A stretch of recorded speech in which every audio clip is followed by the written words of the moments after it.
ಬಂದಿದೆಯಾ? ಪರಕೆ ಸೇವೆ ಮಾಡ್ಬೇಕಾನೆ ಮಾಡ್ಬೇಕಿಲ್ಲ? ಪರಕೆ ಸೇವೆ ಮಾಡ್ಬೇಕಂಬ ಇದಾದ್ಮೇಲೆ ಈ ಸರ್ಕಾರಕ್ಕೆ ಗೃಹಲಕ್ಷ್ಮಿ ಬಂದಿಲ್ಲ.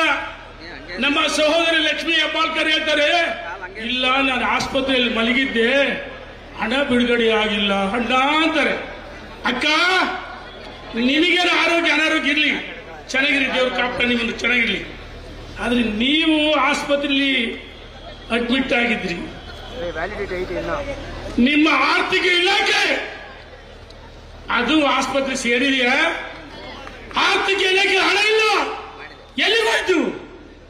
ಗೃಹಲಕ್ಷ್ಮಿ ಬಿಡುಗಡೆ ಮಾಡಿಲ್ಲ, ಇವನಿಗೆ ಯುವಕರು ಸಿಗಲೇ ಇಲ್ಲ. ಗೃಹ ಜ್ಯೋತಿ ವಿದ್ಯುತ್ ದರ ಜಾಸ್ತಿ ಆಗಿದೆ. ಶಕ್ತಿ ಇವತ್ತು DK ಶಿವಕುಮಾರ್ ಸಿದ್ದರಾಮಯ್ಯ ಅತ್ತೆ ಮನೆಗೆ ಹೋಗಿ ಮಾವ ಮನೆಗೆ ಹೋಗ್ಬೋದು, ಅವ್ರಿಗೆ ಹೋಗ್ಬೋದು, ಇಲ್ಲಿಗೆ ಹೋಗ್ಬೋದು. ಎಲ್ಲೆನ ಗ್ರಾಮಾಂತರ ಸಾರಿಗೆನೇ ಇಲ್ಲ. ಹಾಗಾಗಿ ಪಂಚ ಭರವಸೆಗಳು ಸುಳ್ಳಿ ಅಧಿಕಾರಕ್ಕೆ ಬಂದಂತ ಸರ್ಕಾರ ಇವತ್ತು ಸತ್ತೋಗಿದೆ, ಬದುಕಿಲ್ಲ, ಟೇಕಪ್ ಆಗಿಲ್ಲ.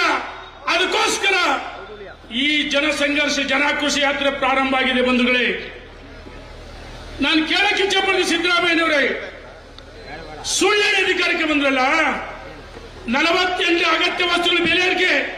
ನಾಯಕರು ಮಾತಾಡ್ತಾರೆ, ಹೆಚ್ಚು ಮಾತಾಡಲ್ಲ. 48 ವಸ್ತುಗಳು, ಹಾಲು ಉತ್ಪಾದನೆ ಮಾಡೋರು 20%.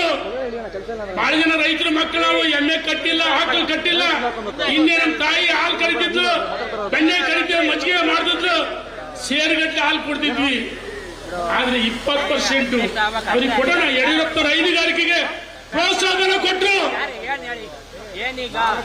ಪೌಷ್ಟಿಕಾಂಶ ಬೇಕಂದ್ರೆ 10 ಲೀಟರ್ ಹಾಲು ತಗೊಂಡು ಚಹಾ ಕಾಫಿ ಕುಡಿಬೇಕು ಅಂದ್ರೆ ಹಾಲಿನ ದರವನ್ನ ದುಪ್ಪಟ್ಟು ಮಾಡಿದ್ದಾರೆ. ಹಾಲು ಹಾಲು ಹಾಲಿಂದ ಹಿಡಿದು ಹಾಲು, ಪೆಟ್ರೋಲ್ ಡೀಸೆಲ್ ದರ 70% ತೆರಿಗೆ ಜಾಸ್ತಿ ಆಗಿರೋ ರಾಜ್ಯ. ಸುದ್ದಿಗಳಿಗಾಗಿ ಶೇರ್ ಮಾಡಿ, ಸಬ್ಸ್ಕ್ರೈಬ್ ಮಾಡಿ, ಫಾಲೋ ಮಾಡಿ. AIN ನ್ಯೂಸ್ ಕನ್ನಡ, ವರದಿ ನಮ್ಮದು, ನಿರ್ಧಾರ ನಿಮ್ಮದು.